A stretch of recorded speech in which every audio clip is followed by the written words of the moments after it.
2026년 3월 17일, 대한민국에게 이날은 정말 중요한, 그야말로 기로에 선 하루였습니다. 한쪽에서는 법률개혁이라는 거대한 파도가 밀려오고, 다른 한쪽에서는 경제정책의 새로운 방향이 제시됐죠. 국가의 미래를 두고 정말 치열한 고민이 펼쳐진 날이었습니다. 한 나라가 앞으로 나아갈 길을 어떻게 정할까? 이런 거대한 질문? 사실 그 답은요, 아주 구체적이고 치열한 논쟁들 속에서 조금씩 모습을 드러내곤 합니다. 바로 그날 한국 사회를 관통하는 두 개의 아주 큰 흐름이 있었습니다. 하나는 권력의 지용도를 바꾸려는 시도였고요. 다른 하나는 우리 경제의 뿌리를 더 튼튼하게 만들려는 새로운 계획이었죠. 그날의 폭풍의 눈, 가장 중심에 있었던 건 단연 검찰 개혁이었습니다. 수십 년 동안 계속됐던 이 논쟁이 정말 새로운 국면으로 접어들고 있었거든요. 자, 이 문제의 핵심으로 한번 들어가 볼까요? 이 모든 개혁 논의의 심장부에는 수사와 기소의 분리라는 원칙이 자리 잡고 있습니다. 말이 좀 어려워 보이지만 사실 간단해요. 범인을 잡는 사람과 그 사람을 재판에 넘기는 사람이 달라야 한다는 겁니다. 이 그림을 보시면 변화가 한눈에 들어오죠. 왼쪽처럼 지금까지는 검찰이 수사부터 기소까지 정말 막강한 권한을 다 가지고 있었잖아요. 그런데 새로운 제안은 오른쪽처럼 수사 기능은 경찰이나 새로 만들 중수청 같은 곳에 넘기고 검찰은 오직 기소하고 재판을 유지하는 전문가로만 남아달라는 거죠. 그야말로 권력의 대이동이라고 할 수 있습니다. 바로 그날 오전에 여당이 수정된 개혁 법안을 내놓으면서 이렇게 선언했습니다. 검찰이 수사에 직접 개입할 수 있는 길을 아예 끊어버리겠다. 이런 아주 강한 의지를 보여준 셈이죠. 그런데요, 이런 공식 발표가 이야기의 끝이 아니었습니다. 진짜 파장은요, 대통령이 국무회의에서 한 발언에서부터 시작됐습니다. 바로 이 말입니다. 지칠 때까지 토론하면 수용성이 높아진다.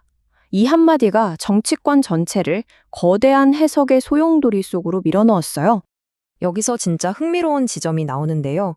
이 발언이 완전히 상반되게 읽힐 수 있다는 겁니다. 한쪽에서는 더 좋은 합의를 위해서라면 끝까지 열린 토론을 하자는 신호로 봤고요. 다른 한쪽에서는 내부 반대파들을 지칠 때까지 설득해서 결국엔 하나의 통일된 목소리를 내라는 일종의 전략적 지시로 해석한 거죠. 이 모든 해석의 한가운데 바로 보안수사권이라는 아주 구체적인 쟁점이 있었습니다. 이게 뭐냐면요. 경찰이 수사해서 넘긴 사건을 보고 검사가 이거 좀 이상한데? 싶을 때 기소하기 전에 직접 사람을 불러서 물어보거나 사실관계를 좀 더 확인할 수 있는 권한을 말합니다. 자, 그럼 이 권한이 왜 필요하다고 하는 걸까요? 찬성하는 쪽의 논리는 이겁니다. 경찰이 넘겨준 서류만 보고 어떻게 진실을 다 알 수 있느냐는 거죠? 혹시라도 부실 수사가 있었다면 바로 잡아야 하고 억울한 사람이 생기는 걸 막기 위한 최소한의 안전장치로 이 보안수사권이 꼭 필요하다는 주장입니다. 반면에 반대하는 쪽의 입장은 아주 단호합니다. 이 보안수사권이라는 게 결국 수사와 기소는 분리한다는 개혁의 대원칙 자체를 무너뜨린다고 보는 거예요. 아무리 보완이나 보충 같은 이름으로 포장해도 검찰에게 다시 수사칼을 쥐어주는 순간 개혁은 의미가 없어진다. 이건 과거로 돌아가는 뒷문을 열어주는 거나 마찬가지라는 강력한 우려죠. 자, 그럼 이제 시선을 좀 돌려서 그날의 다른 큰 그림을 한번 볼까요? 법률 개혁이라는 태풍이 몰아치는 동안 우리 경제의 최전선에서는 또 다른 아주 중요한 발표가 있었습니다. 중소벤처기업부가 소상공인을 위한 새로운 3단계 지원 전략을 내놨습니다. 핵심은 이거예요. 이제 단순히 돈만 푸는 게 아니라 AI 같은 디지털 기술을 쓸 수 있게 도와주고 어려워지기 전에 선제적으로 자금을 지원하고 데이터를 분석해서 각 가게에 꼭 맞는 맞춤형 지원을 하겠다는 겁니다. 하지만 경제 소식이 다 밝은 것만은 아니었습니다.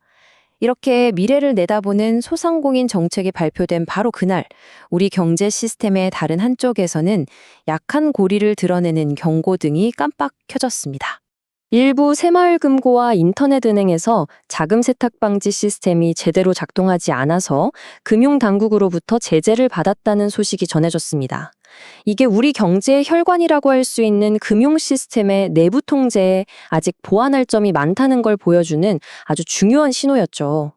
자, 그럼 이제 한 발짝 물러서서 이 조각들을 한번 맞춰볼까요? 검찰 개혁 논쟁, 대통령의 한마디, 소상공인을 위한 새로운 정책, 그리고 금융권의 문제점까지 이 날 하루에 벌어진 이 사건들은 과연 우리에게 뭘 말해주고 있는 걸까요? 이날의 핵심을 간단히 정리해 보겠습니다. 첫째, 검찰개혁의 성패는 이제 보안수사권이라는 아주 디테일한 부분에 달리게 됐습니다.